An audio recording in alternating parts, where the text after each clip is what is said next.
আল্লাহর এই মহান সৃষ্টি দেখতে পেরে খুবই ধন্য। আমার ফ্যামিলিকে নিয়ে আসতে পেরে খুব ভালো লাগছে।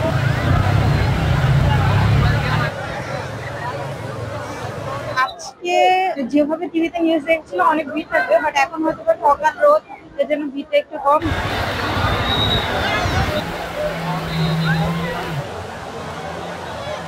অনেক ভালো লাগতেছে, অনেকদিন পরে আসছি, প্রায় 1 বছর পরে আসি। আসলে সবসময় ভিড় থাকে তো, এবার এক্সপেকটেশন রাখছিলাম অনেক ভিড় হবে, বাট সে অনুযায়ী অনেক কম ভিড় পাইছি।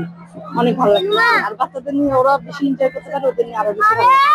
এক্সাম শেষ হয়েছে, সাডেন প্ল্যানে কক্সবাজার আসা হয়েছে, সুতরাং আজকে আসতে পেরে অনেক ভালো লাগছে। আল্লাহর এই মহান সৃষ্টি দেখতে পেরে খুবই ধন্য। আমার ফ্যামিলিকে নিয়ে আসতে পেরে খুব ভালো লাগছে।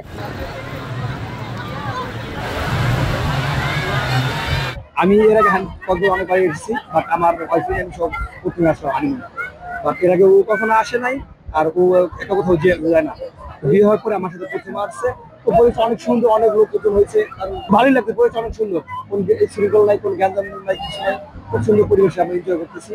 অনেক ভালো লাগছে। এটা হচ্ছে আমার সেকেন্ড ট্রিপ কক্সবাজারে। আজকে যেভাবে টিভিতে নিউজ দেখছিল অনেক ভিড় থাকবে, বাট এখন হয়তো সকাল রোদ, এর জন্য ভিড়টা একটু কম। বিকালের দিকে হয়তো আরো পর্যটক আসতে পারে, সেটা অনেক ভালো লাগছে।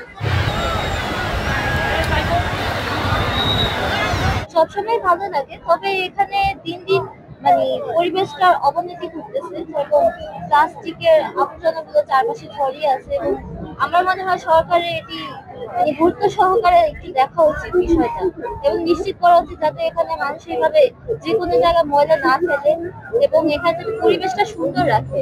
কারণ কি এটা একটা টুরিস্ট স্পট, তো সেই হিসেবে এখানে যত্ন নেওয়াটা সরকারের দায়িত্ব। নিচে আসার রাস্তাটা যে বালুটা, বালুটার উপর দিয়ে হাঁটাটা কঠিন হয়ে যায়। যদি পেভমেন্টটা বা টুরিস্টদের জন্য একটা ওয়াকিং স্পেস স্পেশালি একটু শক্ত থাকে, যেটাতে সহজে আসতে পারবে।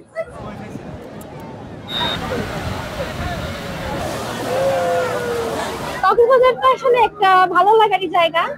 বান্ডেল থাকলে প্রতি সেনমানিতে টাকা বাঁচবে। বিকাশ সেনমানি বান্ডেল কিনে জিতুন প্রতি লেনদেনে। প্রত্যেকেরই হয়তো খুব ভালো লাগছে, আমারও তো ভীষণ ভালো লাগছে। কিন্তু এই কক্সবাজার আসার পরে অনেকটা হ্যারাসমেন্টের শিকার হতে হয় আমাদের। এরকম একটা পর্যটক কেন্দ্রে খুবই হতাশার একটা ব্যাপার। এই পর্যটক কেন্দ্রে যে প্রশাসন আছে সেটা যদি দেখে, এটা খুবই ভালো হবে। আর সব মিলিয়ে সব ভালো ছিল।